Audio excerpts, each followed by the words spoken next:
देवी और सज्जनों, मैं दो टूक शब्दों में कुछ बड़े कटु सत्य आपको कहना चाहता हूं, ठीक है। और क्योंकि कड़वा सत्य बोलना ही एक फौजी का काम है, हमें सिखाया जाता है। क्योंकि आप सच नहीं बोलेंगे तो आप लोगों को लड़ाई के मैदान में मराएंगे। Yes sir, 3 bags full sir, लड़ाई के मैदान में नहीं चलता।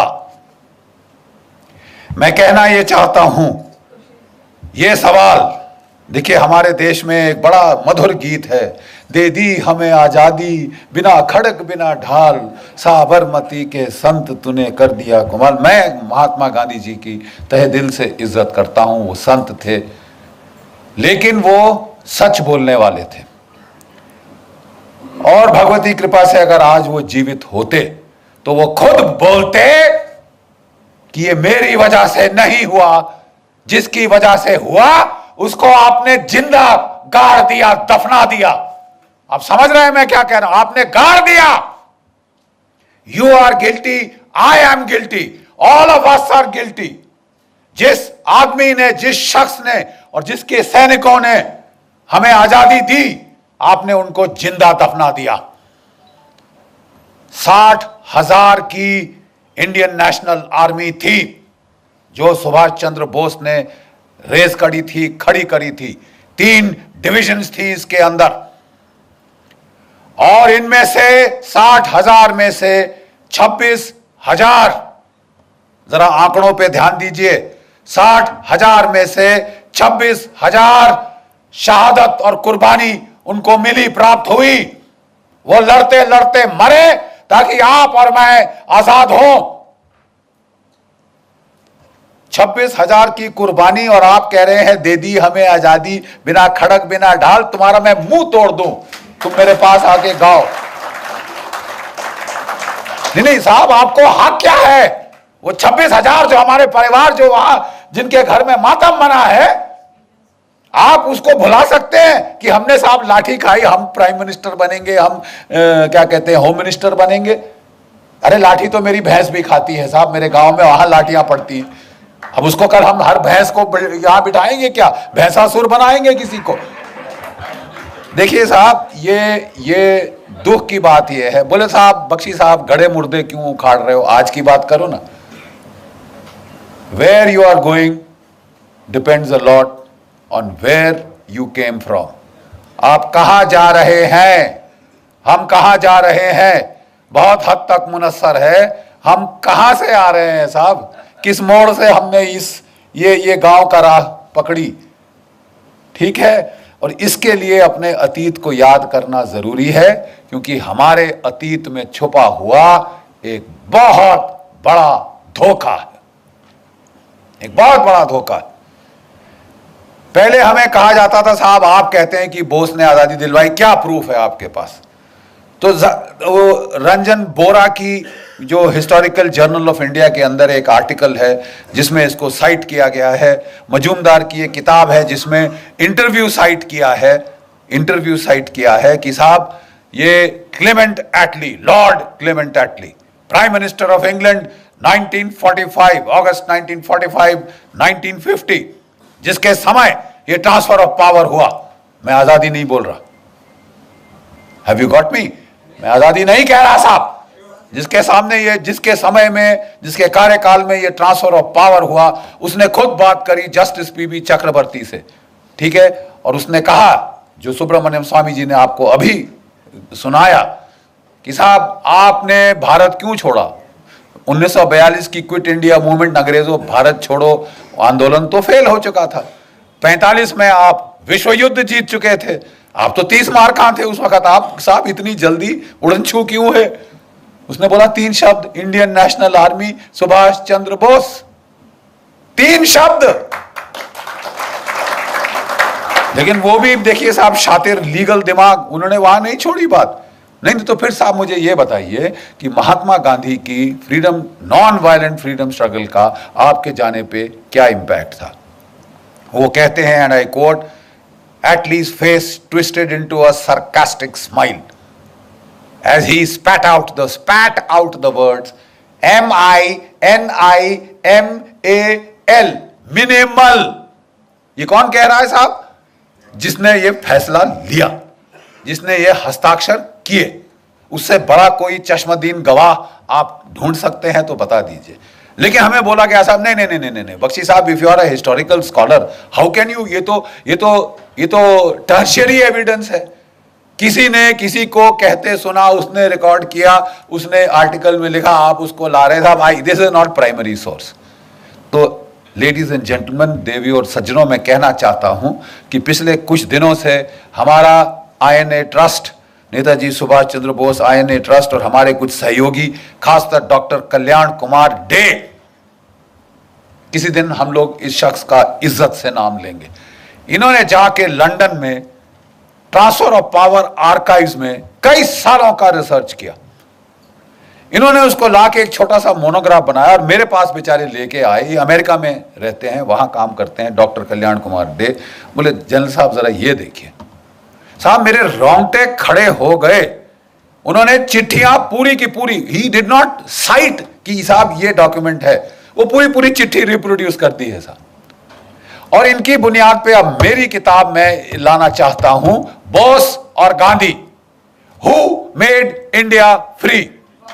दो टूक शब्दों में साहब हो जाए, फैसला हो जाए। शास्त्रार्थ का हमें शौक है इस देश में, तो जरा साहब एक बारी बैठ के फैसला हो जाए, बोस और Gandhi, who made India free. और अब हम आपको दिखाएंगे जो हमारे पास डॉक्यूमेंट्री एविडेंस है।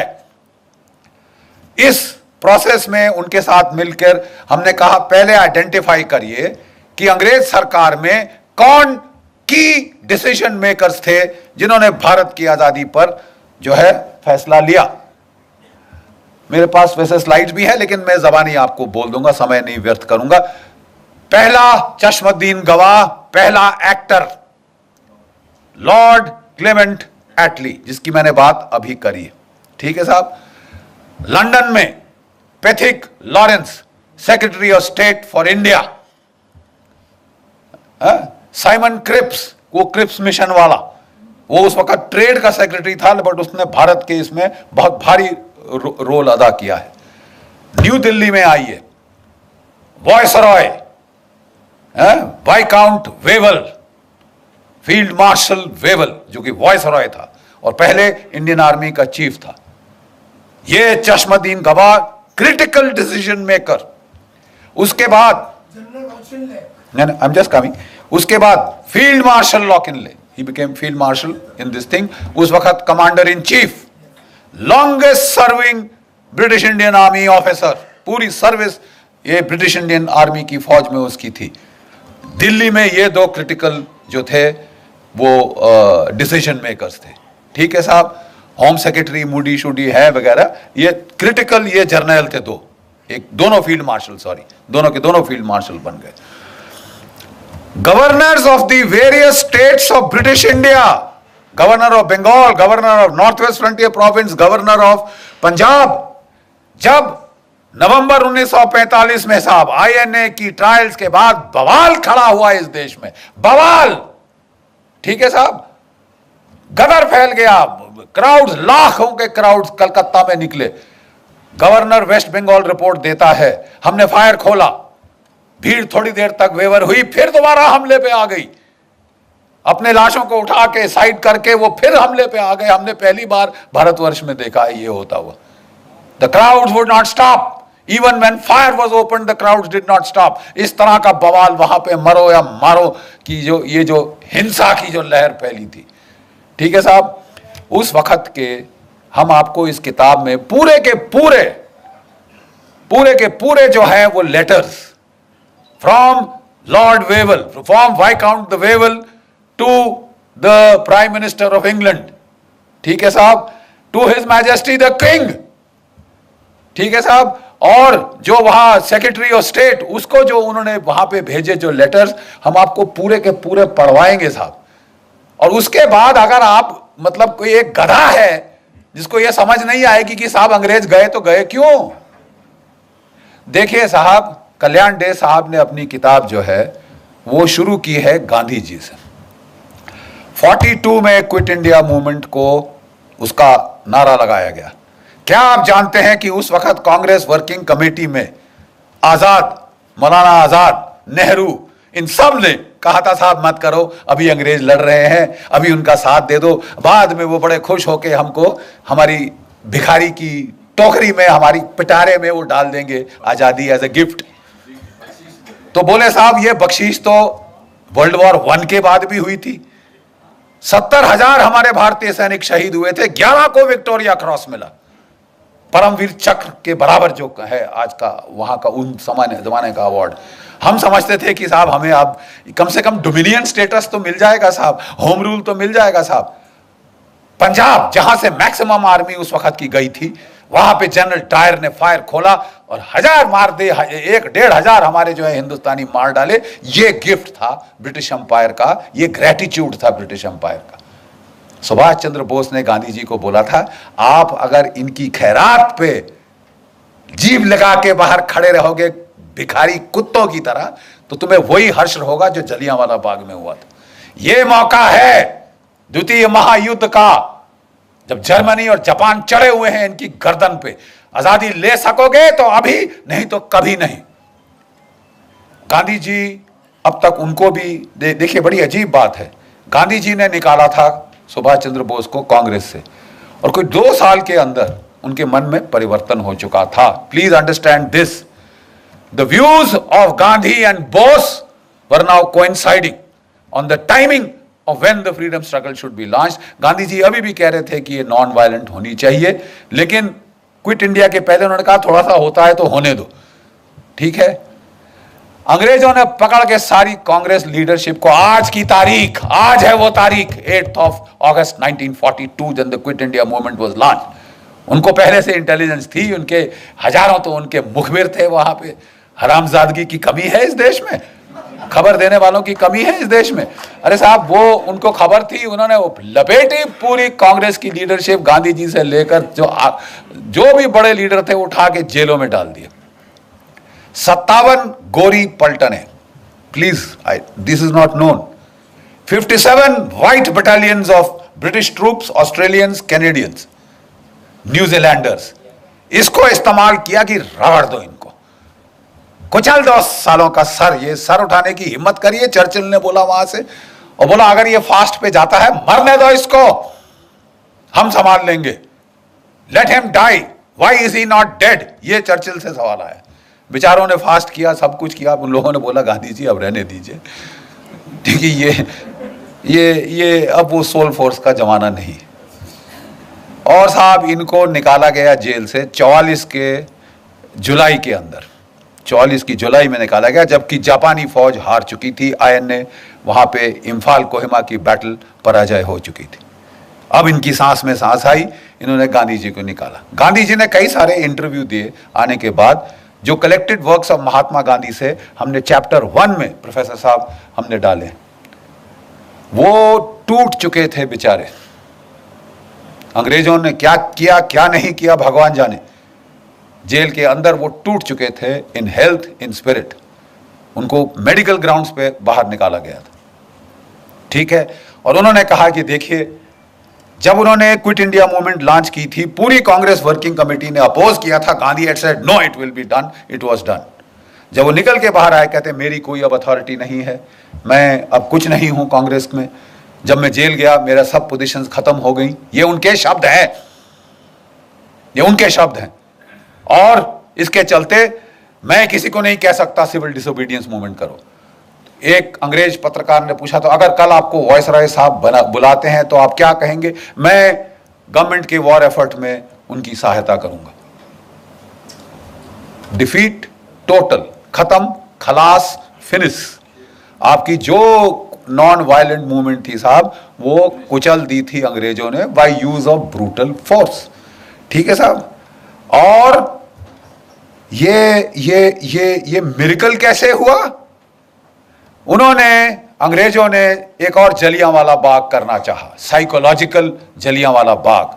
अब तो हम जंग जीत गए हैं, हिंदुस्तानी कुत्तों, अब तुम्हारा नाक रगड़ेंगे, सबके सामने दिखाएंगे क्या है तुमने हिमाकत करी ब्रितानवी हुकूमतें, क्या मलिकाए हिंद के खिलाफ अपनी आवाज उठाने की, अपनी तुमने हिम्मत करी हथियार उठाने की। तुम्हारा वही हश्र होगा जो 1857 के बाद हुआ था। तुम्हारा वही ट्रायल होगा जहां बहादुर शाह जफर का ट्रायल लाल किले में हुआ था। तुम्हारी नाक रगड़ेंगे, यू ब्राउन डॉग्स। तुमने श्वेत लोगों के खिलाफ तुमने हिमाकत करी। और तब उन दिनों, जैसे मैं बताता हूं, आपके सारे जो है क्या कहते हैं जिमखाना क्लब्स और ये जो क्लब्स थे, बाहर बोर्ड लगा होता था, अगर आपको कोई शक है, Indians and dogs not allowed. भारतीय और कुत्ते अंदर नहीं आ सकते। और आप ये सह रहे थे और आप अपने वो ले रहे थे वहां से, उसी सरकार से खिताब, राय बहादुर, फलाना बहादुर, ये बहादुर। बकवास डरपोक कौम जिसमें लड़ने की क्षमता नहीं और बड़ी बड़ी बातें करते हो, उसके बाद फलसफा और फिलॉसफी झाड़ते हो। 800 साल तुम्हारी ऐसी तैसी हुई है, एक के बाद एक आताताई ने आके तुम्हारी तबाही कर दी, तुम्हारे मंदिर तोड़ दिए, तुम्हारी नालंदा जलाई तो 3 महीने जलती रही। और वो सब तो छोड़ो, सोने की चिड़िया सारा सोना उठा के सेंट्रल एशिया पहुंचा दिया। और उसको तो भी रहने दीजिए, आपकी इज्जत भी उठा के ले गए, आपकी औरतें बेचने के लिए वेश्या बाजारों में। और उसके बाद तुम शांति की बात करते हो। Are you dead? जो आदमी जिसकी औरत को उठा के बेचा जाए वो शांति की बात करता है। आपको लड़ने का मादा जगाना होगा। और ये जो है, ये जंग, माफ कीजिए, गांधीवाद का जंग, ये बहुत हो चुका। और इसके खिलाफ पहली आवाज उठी थी तो Netaji Subhash Chandra Bose, he is the man, जिसने इसको बोला उठो लड़ो। गीता के पहले अध्याय में भगवान ने क्या कहा है? अर्जुन युद्ध कर।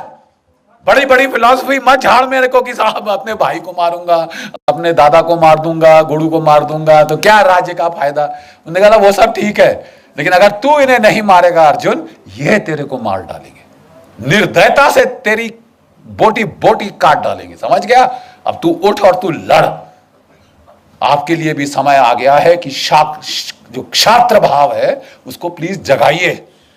जो आपस में तोड़ने की जो आपने जुनून बना रखा है कि हम टुकड़े टुकड़े खुद करेंगे और फिर जेएनयू में चिल्लाएंगे, आप प्लीज जागिए, नहीं तो वाकई ही में आपके टुकड़े टुकड़े होंगे। इसलिए जरूरी है यह जानना, who made us free, Bose और गांधी। क्योंकि आपका जो nature of the Indian state, post colonial Indian state है, किस किस्म की स्टेट पैदा हुई, depends on who got you free and how. आप समझ रहे हैं मैं क्या कह रहा हूं? आपका वजूद आपका प्रेजेंट शेप कर रहा है और आपका फ्यूचर शेप करेगा। And unless you accept the truth, आप साहब बहुत सफर करेंगे, बहुत सफर करेंगे। और ये आपके सिर पे आ रहा है। कोई भी सरकार आ जाए, हथियार नहीं खरीदे जा सकते इस देश में, क्योंकि गांधीवाद है साहब। और साहब 10 साल से एक संत एंटनी थे, उन्होंने कोई हथियार नहीं खरीदा था। मैं ना मानू भाई, मेरे कोई धांधली नहीं होनी चाहिए, मेरी धोती सफेद है। अरे साहब आपकी धोती सफेद है तो हम बुरे हैं क्या साहब? हमको कफन क्यों चढ़ा रहे हैं? ये हथियार चाहिए। 30 साल से बोफर गन के बाद कोई तोप नहीं आई। मिग 21 जहाज 1960 की दशक के हैं, आसमान से टपक रहे हैं। रफाल नहीं आया, एलसीए नहीं आया, पत्थर मार के लड़ेंगे हम। नहीं साहब, कोई धांधली नहीं होगी। जो भी डील करी उन्होंने, उसमें अब बड़े बड़े बिच्छू के डंक निकल के आ रहे हैं साहब ऐसे पीछे। आपने अगस्ता वेस्टलैंड, बाकी हथियार 30 साल ना आए कोई बात नहीं साहब। जो वीवीआईपी हेलीकॉप्टर है वो तो फट से आएगा। और दुनिया का जो महंगा से महंगा हेलीकॉप्टर है, जो अमेरिका के प्रेसिडेंट ने बोला साहब मेरे लिए बहुत महंगा है, वो हम लेंगे। और एक नहीं लेंगे साहब, 12 चाहिए हमको। और वो फट से ऐसे आए, 5 साल में आ गए। और अब लोग जा रहे हैं सलाख के पीछे। किसी को तो भेजो, किसी को तो भेजो, ताकि ये सिलसिला तो बंद हो। साहब मैं कहना ये चाहता हूं कि आपका वजूद, आपका माहौल बिगाड़ा गया। आजादी दिलाई नेताजी ने, उसके हमारे पास डॉक्यूमेंट्री एविडेंस है। और हम इस देश की जनता के सामने अब वो रखने वाले हैं।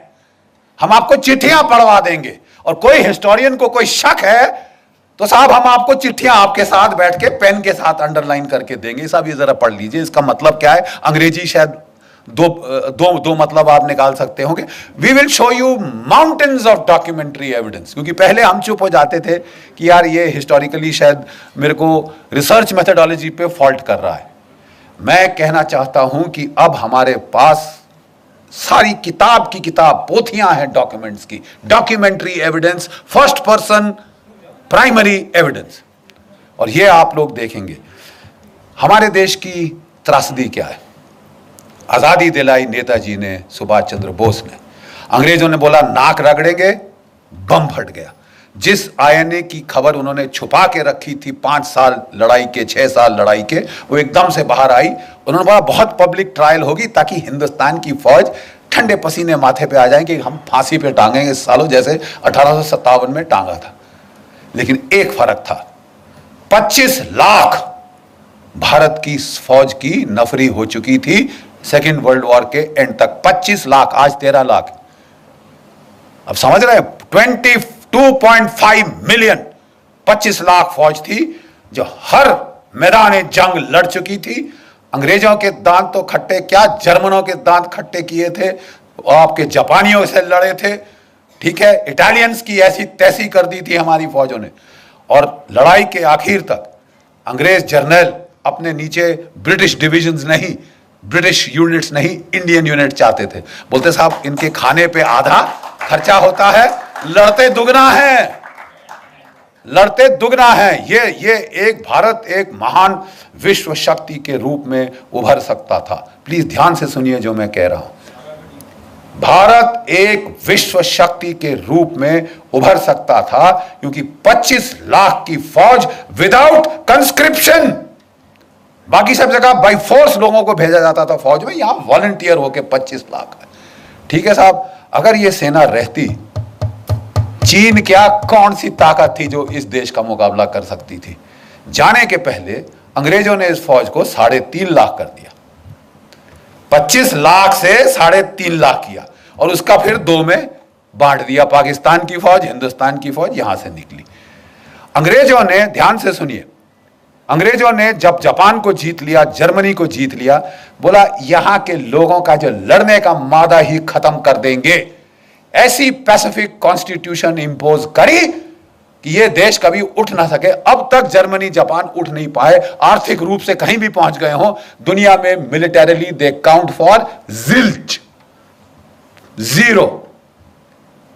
और एक और देश जिसको ये किया गया, ध्यान से सुनिए, वो था भारतवर्ष। 25 लाख की फौज काटी, 3.5 लाख पे लाए, 2 टुकड़े कर दिए और सोने पे सुहागा एक ऐसे बंदे को प्राइम मिनिस्टर चुना, सिलेक्ट किया गया, इलेक्ट नहीं हुआ। कांग्रेस वर्किंग कमेटी ने सरदार पटेल को इलेक्ट किया था। मत भूलिए इतिहास, Sardar Patel was elected by the Congress working committee. अंग्रेजों ने गांधी जी के थ्रू जोर लगवाया, उन्होंने नहीं आप नेहरू को एक्सेप्ट करेंगे। और सब लोग ठीक है महात्मा जी आप कह रहे हैं तो हम कुछ नहीं बोलते। और बहुत नेचुरली खुंदक तो आई होगी सरदार पटेल बेचारों को, इलेक्ट मैं हुआ, सिलेक्ट ये हुए, जैसे इमरान खान हुए हैं बाय द वे। तो साहब एक उनको वो लेके आए नेहरू जी को, और जो हमारा पहला कमांडर इन चीफ था of the British Indian army, वो था जनरल सर रॉय बुचर। उसने कहा मेरा नया बॉस आया है, तो अच्छी नई वर्दी निकाल के, बूट चमका के, टोपी डाल के बेचारा फाइल पकड़ के आया, केन नेल के आया, सैल्यूट किया अपने प्राइम मिनिस्टर को, नौकरी तो बनानी होती है साहब, तो सैल्यूट करके आया साहब। बोले हाँ जी क्या लेके आए जनरल साहब? तो बोले कि साहब ये expansion and modernisation plans of the Indian army. General, I don't need an army, this is a peaceful country, I only need the police, who needs you, get out. इस बेचारे जो general Roy sir Roy Bucher था, उसके चेहरे पे जो भाव आया उस वक्त, ये प्रधानमंत्री है। जब वो ऑफिस के बाहर आया तो किसी उसके जूनियर एडीसी ने पूछा सर क्या हो गया, you seem to have seen a ghost. तो वो कहता कि जी ऐसा ही कुछ है। कहता अच्छा मैं तो जा रहा हूं, अभी इनको संभालने दो अपना। अगर सरदार पटेल ना होते, आपकी फौज डिसबैंड कर दी गई होती। Do you know this? दो चीजों ने आपको बचाया, एक पाकिस्तान ने, एक सरदार पटेल ने। पाकिस्तान ने हमला कर दिया, उन्होंने नहीं इंतजार किया, उन्होंने शांति के नारे नहीं लगाए, लेकिन जो कुछ भी आप कह दो, उनमें इतनी तो शर्म थी कि आजाद पाकिस्तान का जो पहला गवर्नर जनरल था वो एक मुसलमान था, जिना। और हमारा कौन था? Lord Louis Mountbatten. प्यार था साहब, इश्क इश्क इश्क था। लेडी माउंटबेटन को दूर थोड़ी ना जाने दिया जा सकता है, तो बोले आप रहिए साहब। अरे यार, हम मर गए, 26,000 हमारे शहीद हो गए इनको निकालने के लिए, और तुम यहां रोक के, वो खानदान को यहां रोक के हमारे ऊपर राज कराने के लिए बिठा रहे हो। और जब पार्टीशन की रॉयट्स हुई तो इन्होंने उसको बोल दिया एक मीटिंग में, you please handle. Are you sure you are the prime minister? वो भी सरकास्टिकली बोला Mountbatten, Jawaharlal you are the prime minister, you want me to take charge? नहीं नहीं जी, हमारी तो यार ये तो हाल है। ऐसी आप पे सरकार थोपी गई जो हिंदुस्तान का मिलिट्री पोटेंशियल न्यूटर कर दे। अब बिल्कुल यही हुआ। अगर पाकिस्तान ना होता, इन्होंने हमारी फौज की ऐसी तैसी कर देनी थी। ठीक है साहब, ये गांधीवाद जो था, इसने हमारी फौज का सफाया कर देना था। और पाकिस्तान के टैंक वाकई 1965 में दिल्ली में आके नमाज पढ़ते। ये इस किस्म की ट्रेचरी हमारे साथ हुई। और एक भगवान का लाख शुक्र है पाकिस्तान का, जिसने हमको लड़ना सिखाया, मार लगाता रहा जब तक कि लड़ने को राजी नहीं हुए अपनी जान बचाने के लिए ही। और दूसरा एक चीन की पीपल्स लिबरेशन आर्मी, 1962 में उन्होंने ऐसी करारी लात मारी कि ये नेहरू परिवार का जो उस वक्त हाल था, कभी अमेरिका को अपनी ट्रूप्स भेजो, अपने जहाज भेजो, बोल गए आपकी एयरफोर्स कहां है, आपने लगाई? तुम्हारे पास इतनी बड़ी एयरफोर्स है, तुमने लगाई? 1962 में नहीं लगाई साहब, बिठा के रखा। और अब अमेरिकी एयरफोर्स मान रहे हो, रॉयल एयरफोर्स मान रहे हो, मतलब it was Tamasha. Thank God 1964 में वो अल्लाह ताला को प्यारे हो गए, भगवान उनकी आत्मा को शांति दे और हमें बख्शा। और 10 साल में ये देश रीमिलिटराइज हुआ। 65 की लड़ाई में हमने पाकिस्तान के साथ ड्रॉ हुआ, let's not be beat around the bush, ठीक है साहब। और 71 तक हमारे जर्नल, हमारे लड़के सब सीख चुके थे और पाकिस्तान के 2 टुकड़े कर दिए। चंद्रगुप्त मौर्य की विजय के बाद अगर पहली बड़ी विजय हुई है तो वो 1971 में हुई। 1971 में। कहने को मैं ये कह रहा हूं, देवियों और सज्जनों, हमारे देश के साथ धोखा हुआ। नेताजी जिन्होंने आपको आजाद कराया, वो ताइपे ताइवान नहीं गए थे। जो कांपेताई जापानीज इंटेलिजेंस थी, उन्होंने पहले से उनके लिए प्लान बना रखे थे। उनको एक मित्सुबिशी बॉम्बर में बिठा के वो साइगॉन से मंचूरिया ले गए थे। एक रशियन स्पीकिंग जापानीज जनरल उनके साथ था, जो इंटरप्रेटर का काम करना था। वो लैंड किए मंचूरिया में और वहां से वो सीधा रूसियों के पास गए। ओम्स्क शहर साइबेरिया में, जहां की रशियन गवर्नमेंट मूव करी थी वर्ल्ड वॉर 2 के टाइम, ठीक है, ओम्स्क साइबेरिया, वहां पे आजाद हिंद फौज की एम्बेसी थी। अब जानते हैं, वहां दूतावास था आजाद हिंद फौज का, ठीक है साहब। और वहां पे काटो कानो नाम का कोड नेम था उसका, वहां पे एम्बेसडर था। नेताजी सीधे उसके पास गए, जो सोना दिया था भारतीय मूल के लोगों ने वो साथ ले गए, ताकि अगर नई फौज खड़ी करनी पड़े तो उसके लिए पेमेंट करेंगे। वहां रहे, 3 ब्रॉडकास्ट उनके यहां पे रिकॉर्ड हुए हैं। उनके 3 ब्रॉडकास्ट रिकॉर्ड हुए हैं साहब, दिसंबर 1945, जनवरी 1946 और लास्ट ब्रॉडकास्ट रूस से 18 फरवरी 1946।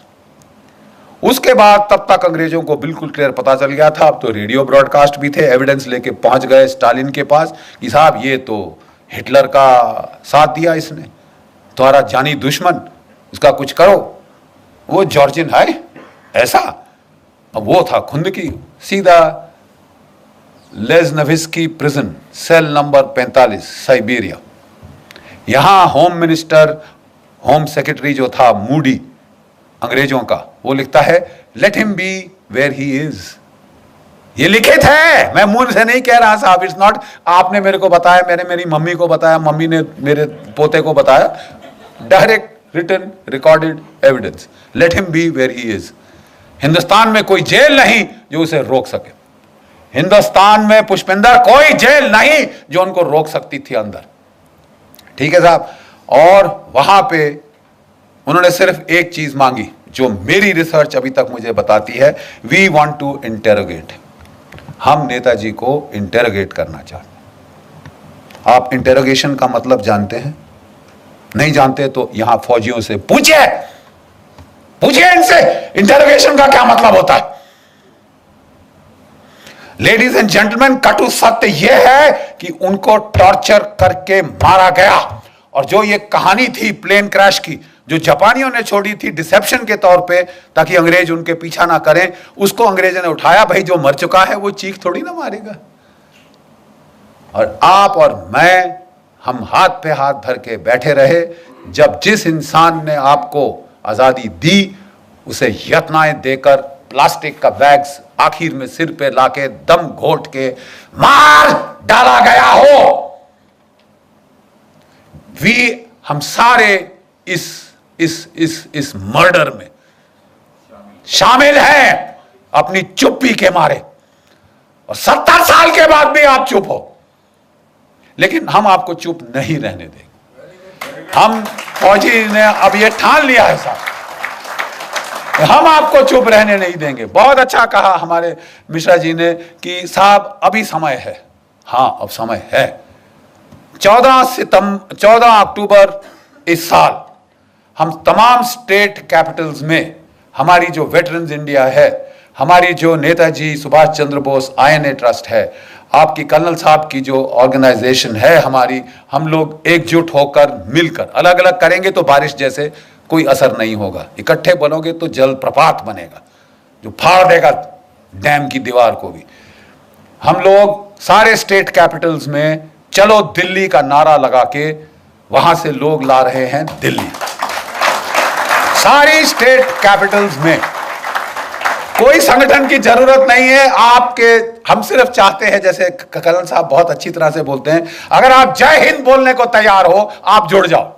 तुम फौजी हो, तुम नहीं हो, तुम सिविलियन हो, तुम कुछ भी हो, आप हमारे सैनिक हैं। जो जय हिंद बोलने को तैयार है वो आ जाए। जहां भी हो 10, 15, 20 इकट्ठे करो जिस भी शहर में। लेकिन 14 अक्टूबर को पहला चलो दिल्ली अभियान शुरू होगा। और 21 अक्टूबर को, जो कि नेताजी आजाद हिंद फौज की 75वीं वर्षगांठ है एस्टैब्लिशमेंट ऑफ हुकूमत अर्जी आजाद हिंद सिंगापुर में 1943 में नेताजी ने आजाद हिंद सरकार की गठन करी थी, अपने नोट्स दिए थे, अपनी स्टैंप्स दी थी और ब्रिटेन और अमेरिका पे वॉर डिक्लेयर किया था। और इसके चलते ही ये INA के सिपाही बचे, इन्हें कोई फांसी नहीं टांग सका। साहब हमको तो there was a declaration of war, I am legally entitled to fight. ये ओथ शोथ छोड़ो।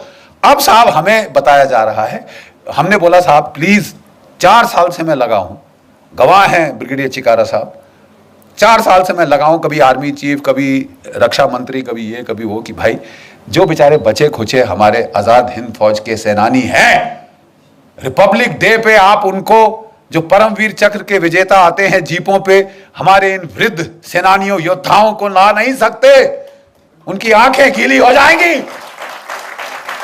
आप ये नहीं कर सकते, आप ये नहीं कर सकते। आप, हमने बोला कि तुम उनको पैसा दो, मरो तुम अपना पैसा लेकर, shove it up where the sun don't shine, फौजी भाषा के अंदर। लेकिन इनको इज्जत देने में तुम्हारा कुछ जेब से जाता है। आप उनको नहीं ला सकते राजपथ पे, क्यों? और नहीं तो क्यों? किसका डर है? अंग्रेज सरकार नाराज हो जाएगी तुमसे। कि हमको किसी ने एक आर्गुमेंट दिया, अरे साहब इन्होंने तो गद्दारी करी थी। क्या क्या क्या क्या? किससे? आप कहना चाहते हैं कि इन्होंने अपनी ओथ वायलेट करी साहब, जो इन्होंने ब्रितानवी सरकार, हुकूमत ब्रिटानिया, क्वीन एलिजाबेथ और किंग जॉर्ज II के नाम पे ली थी। जब मेरा देश है तो किंग जॉर्ज II कौन होता है? मेरा देश के लिए मैं लड़ूंगा, मैं किसी का भाड़े का पिट्ठू नहीं हूं कि मैं अंग्रेज सरकार के लिए अपनी ओथ पे मैं कायम रहूंगा। अगर मेरे देश का सवाल है, भाड़ में गई तेरी ओथ, मैं ये लेके ऐसे पांव से कुचलता हूं अभी लिखी तेरी ओथ। आप कह रहे हो कि 70 साल आजादी के बाद 71वें साल में तुम आईएनए के वेटरन्स को रिपब्लिक डे परेड पे नहीं ला सकते। चलिए साहब, यही बात रही। हम साहब रहे बेवकूफ आम हिंदुस्तानी, बड़े बड़े शातिर दिमाग सारे हमारी सरकारों में बैठे हैं, और वो हमें कह रहे हैं तुम बेवकूफ हो। हाँ साहब, हम बेवकूफ हैं, but we are emotional bloody fools. और हम देखेंगे कि आप लाओगे। You will get the INA veterans on parade, otherwise Dr. Subramaniam Swamy and I, we will take you to court. आपको सिर्फ कोर्ट की भाषा समझ आती है। और उसके पहले हमारी आपसे हाथ जोड़कर विनती है, आप एक हैं यहां, आपके परिवारजन 10, 15, 12 बड़े बड़े परिवार हैं भारतवर्ष में, आप प्लीज सबको लेके आइए। 21 अक्टूबर को हमने सरकार से मांग करी है कि सरकार एक फंक्शन करे, या प्रधानमंत्री जी या राष्ट्रपति जी तिरंगे झंडे को लहराएं on the 75th anniversary of हुकूमत आजाद हिंद फॉर्मेशन। लेकिन अगर कुछ नहीं हुआ तो आप समझते हैं कि ये खाली चला जाएगा? जी नहीं, हम करेंगे, हम याद करेंगे। We will not forget and we will not forgive. हम भूलेंगे नहीं और हम कभी माफ नहीं करेंगे। जो गद्दारी तुमने करी है, जिसे तुम छुपा रहे हो, क्योंकि कितने सारे नौकरशाहों का, कितने सारे इंटेलिजेंस ब्यूरोज के चीफ का नाम आज कीचड़ में होगा अगर असलियत आ जाए सामने। आप छुपा रहे हो, लेकिन आप हमेशा के लिए नहीं छुपा सकते। जितना ज्यादा छुपाओगे, ये अंदर राक्षस तुम्हारी पेट में बढ़ेगा और ये फूट के बाहर निकलेगा। और जनता का जब समुदाय यहां आ जाएगा, the voice of the people is the voice of God. आपकी जन साधारण की आवाज भगवान की आवाज। अब प्लीज एकत्रित होइए और 21 अक्टूबर को अगर सरकार कुछ नहीं करती, इंडिया गेट पे हम इकट्ठे हो रहे हैं। अच्छे खुले मैदान हैं, जितने मर्जी आप चाहते हैं आप वहां ला सकते हैं। आइए हमारे साथ जुड़ जाइए और जरा अपनी आवाज उठाइए। आप today you are empowered by the net. आपकी आवाज सिर्फ आपके घर के चार दीवारी तक नहीं रहेगी। जरा नेट के बटन दबाइए और इस आवाज को, इस चीख को आप प्लीज पूरे देश, पूरे भारतवर्ष में फैला दीजिए।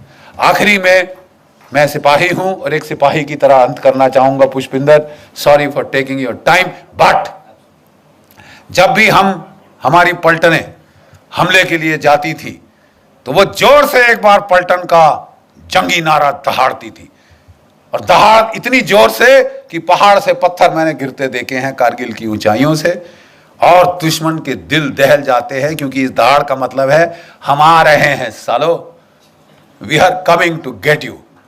आप लोग मेरी पलटन की याद ताजा कर देंगे मेरे साथ, इस बुड्ढे के साथ। आइए मेरे साथ जरा देखें, इस बुड्ढे में ज्यादा जोश है या आप में? जय हिंद, जय हिंद, थैंक यू।